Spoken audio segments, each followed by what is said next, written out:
Hey friendo, Steve here. Welcome back to the channel. So WWE's Night of Champions is in the book. I thought it was a really fun card. I feel like WWE's kind of killing it when it comes to the premium live events with their pay-per-views, their big special events.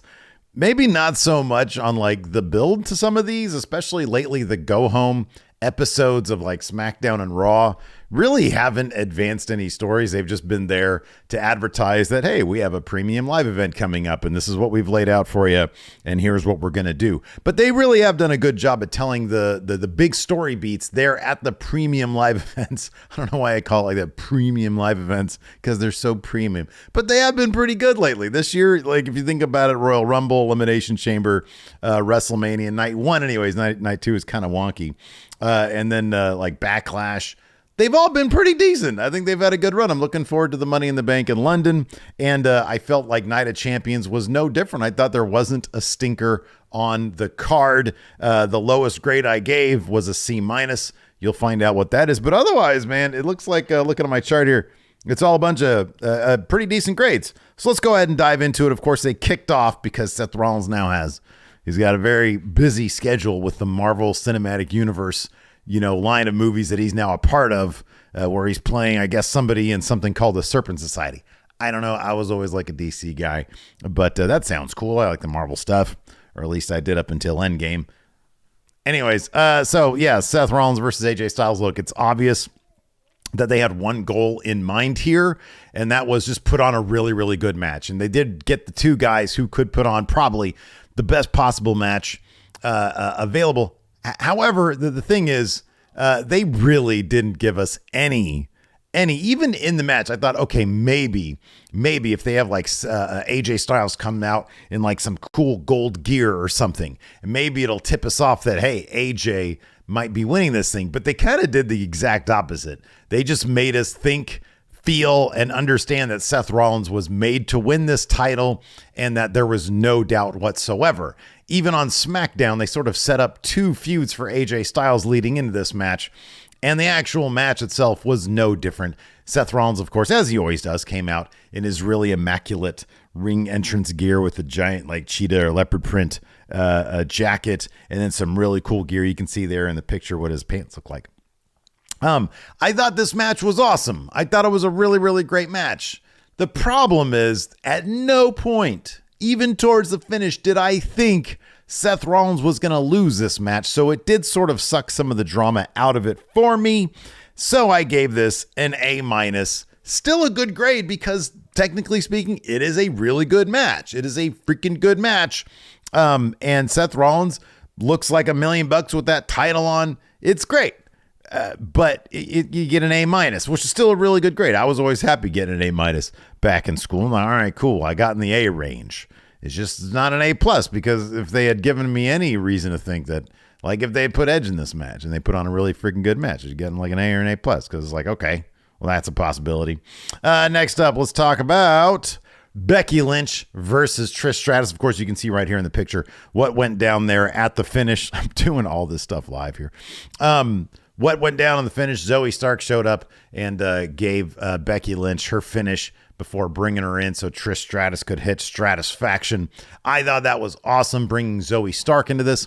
I honestly felt that Becky and Trish put on a really good match. I thought this was really, really good stuff with a really, really good finish. It was a strong way for Trish Stratus and Becky Lynch to continue their feud. Plus, I've felt for a while now the women need factions. I was really excited when Damage Control showed up, but there needs to be more factions that are like just women for the women's division because they have so much talent, and they haven't really been all that great at utilizing all that talent as of late. And so anytime an alliance is formed between women in the women's division, I'm all for it. So I really like this finish. I gave this match, here it is. Survey says B+. I gave it a B+. I think that's a really good grade. So yeah, I thought they put on a good match. All right, so moving on to what's next. We've got Gunther versus Mustafa Ali. Oh my goodness, you see Mustafa Ali's entrance gear, his ring attire. It was absolutely immaculate. They didn't. So there was one moment during this match. It was when Ali was about to hit his second 450 that I was like, oh my God, are they actually going to do this? I kind of didn't feel like it was going to go that way, but for a brief flicker of a moment, I was like, maybe they're going to have Ali win in Saudi Arabia and break Gunther's record. It was just a flicker, and then Gunther got out of the way. But otherwise, it was only an 8-minute match. It was like an 8-minute, 35-minute match or so. And I thought it was really good. I thought it was a really good match. Ali, of course, makes everybody look like $1 million. Gunther's on a whole other level these days. However, given that in this case, beyond that one flicker of a moment, I never really thought Ali had a chance. I gave this a solid... You know what? I'm going to up it. I'm going to bring it up to a B+. I had it at a B, but it's a B+. I think it was a really, really good match. It's just from the outset when Ali won this, I thought it was cool that, he got to go to Saudi Arabia and they did the whole mini doc thing where he went to, I think, like Mecca or something like that. But no, I thought it was really cool. It's not exactly like a Sheamus match where it's like, oh, whoa. This could happen. Like, Sheamus has never won an Intercontinental Championship, and plus they just put on a killer match. In this case, is mainly just sort of Gunther beating the crap out of Ali and Ali getting a couple of hope spots here and there. So anyways, B+. Solid grade right there. Let's go ahead and move on to Bianca Belair versus Asuka. I love the finish to this match. I thought it was so cool with Asuka putting the mist in her hand. I thought, and said this in my predictions, I swear I thought that they were going to do a thing where Asuka missed Bianca Belair, and then Bianca's able to hit a blind KOD. They didn't do that. I thought Asuka might have been used as yet another barrier for Bianca Belair to just smash through and move on to her next opponent. But they didn't do that. Asuka won the Raw Women's title. I thought that was awesome. I thought that was really cool. This is a situation where I was like, Asuka's not going to win this, right? And then they were able to convince me of that and then defy the expectations and have Asuka win. So I thought they did a terrific job with that. So I'm giving this one an A-, man. I love the miss spot. I love Asuka. Asuka will never have lower than an A grade in my grading system, or at least in the A range, because I think she's so terrific. And I think Bianca chasing the title is a much stronger path for her than constantly winning and exhausting all of her options, so it becomes impossible. And I love the way she cheated with the spraying the mist in the hand and rubbing it in Bianca's eyes while she was up there for a KOD. I thought that was really clever. And in retrospect now, the build makes it a lot better where Asuka keeps on missing Bianca Belair for this finish. I love when they have the finish of a match in mind and they're able to foreshadow it in the build. I thought that was really good stuff. All right, let's move on here to the one kind of clunker of the night. Look, I get the point of this. Rhea Ripley is a dominant force, and she beat Natalya in a dominant way. Natalya got distracted by Dom's shenanigans before the bell even rang. The bell rang while her back was facing Rhea Ripley, which shame on you, ref, for doing that to Natalya. And then Rhea Ripley destroyed Natalya all around the ringside and then brought her in for one Riptide. Man, I don't know. I don't know what to give this match because it's just a squash match. It's a silliness match. And it's there to prove a point. So, given that, I gave it a C. It probably deserves a lower grade because it wasn't a real match. But then sometimes in wrestling, to tell a story, you have to sacrifice an actual match in order to tell a story. That's just wrestling. So the match itself simply existed. And for simply existing, I gave it a C. Because you can't give, like, I understand it's a one-move match. Should it get an F, technically speaking? I don't know. Because, like, you're telling a story that Rhea Ripley caught Natalya slipping, and it takes one move for Rhea Ripley to win. So I feel like that's a story that's being told. You can debate me on that one in the comments below. I'll be totally fine if you disagree.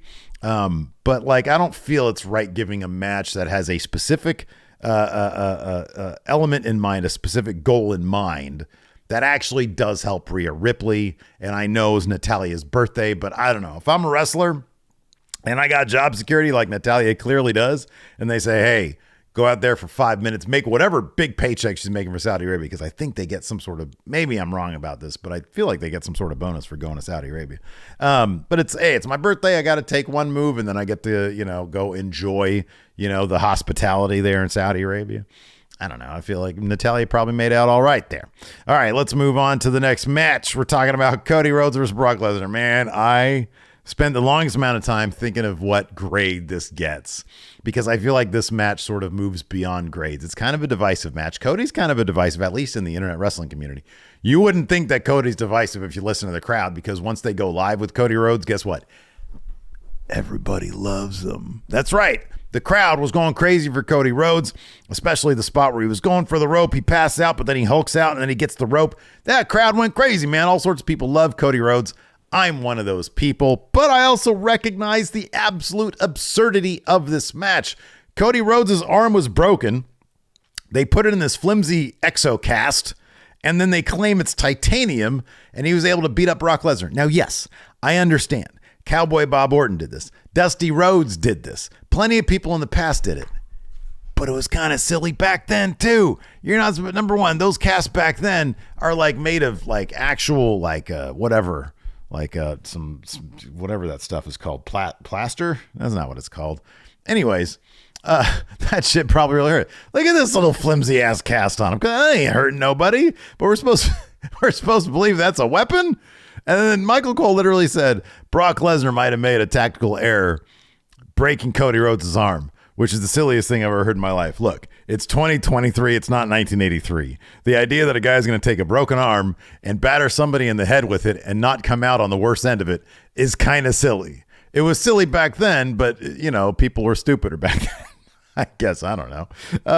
So, yeah, it was ridiculous. Come on. It's absolutely ridiculous. But I loved it. I was thoroughly entertained.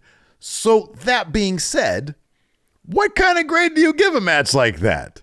You know what? I couldn't in good conscience give it an A. I gave it a B because I was thoroughly sports entertained, but it was so stupid. I'm sorry, it was so dumb. So I gave it a B. This is wrestling. You get sports entertained, man. What do you want? All right, let's move on to match of the night, the main event, of course, the Bloodline. Man, oh man, what a study in how to take advantage of just a hot crowd for Sami Zayn.